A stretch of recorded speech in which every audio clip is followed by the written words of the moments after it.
Tell me what super old teen drama series you keep binge watching and I'll read you to filth. Most of your life is simply going to and fro from a handful of locations and you're beginning to feel like a sim. You're still listening to indie hipster folk music from your youth that has an aggressive amount of clapping and stomping punctuated by shouts, and you like the idea of a small town for the community aspect and lack of traffic, but not the remoteness that would severely limit your overnight shipping and live event options. You're also not cleaning out your reusable water bottle nearly as often as you should be. You're at that age where you're considering donning undergarments that could be called hosiery, and you're very fond of using $1,000 words and $5 conversations. You think therapy won't work on you because you know what they're doing, and you're one of those people that will not stop mentioning how your skinny jeans will need to be pried out of your cold, lifeless hands. Wear whatever you want to pick up your kids from school, babe. I promise you have all of our support. Oh, there's a side of your personality that has long been dormant, but you're beginning to feel it stir, like an ancient, hungry eldritch being who has heard whispers of something called Taco Bell. You had an incredibly eventful few years, and now you usually want a very stable and predictable, almost boring life, but every once in a while you think about making some phone calls to your past that you absolutely should not make. You also either can't take anything seriously or you take absolutely everything extremely seriously. You're like a bad corset. You either need to tighten up or loosen up. You haven't told anyone because you know how it would sound, but you're concerned you may be stuck in a time loop or that you recently ingested some particularly potent fungus without your consent. You know you're walking a razor-thin line between being safe and paranoid, and you could teach a masterclass in subtext that would help a whole lot of people like me out more than you know.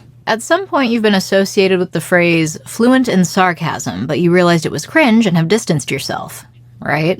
You're in this weird stage of life where you are absolutely a responsible adult, but you do not want to wear the clothing of a responsible adult. Like, by all metrics, you're successful, productive, and do all diligence, but you're not ready to stop wearing short skirts or stop listening to new music. Like, society is demanding you slink off into invisible irrelevance in a muumuu with only a podcast about doing hard things and being a brave, uncomfortable, middle-aged woman, and you just cannot comply with that. You're also one of those people that doesn't ask for help, but not because you feel guilty or anything. It's because you genuinely don't trust anyone else to do it correctly, and I just want you to feel very justified in that choice, queen.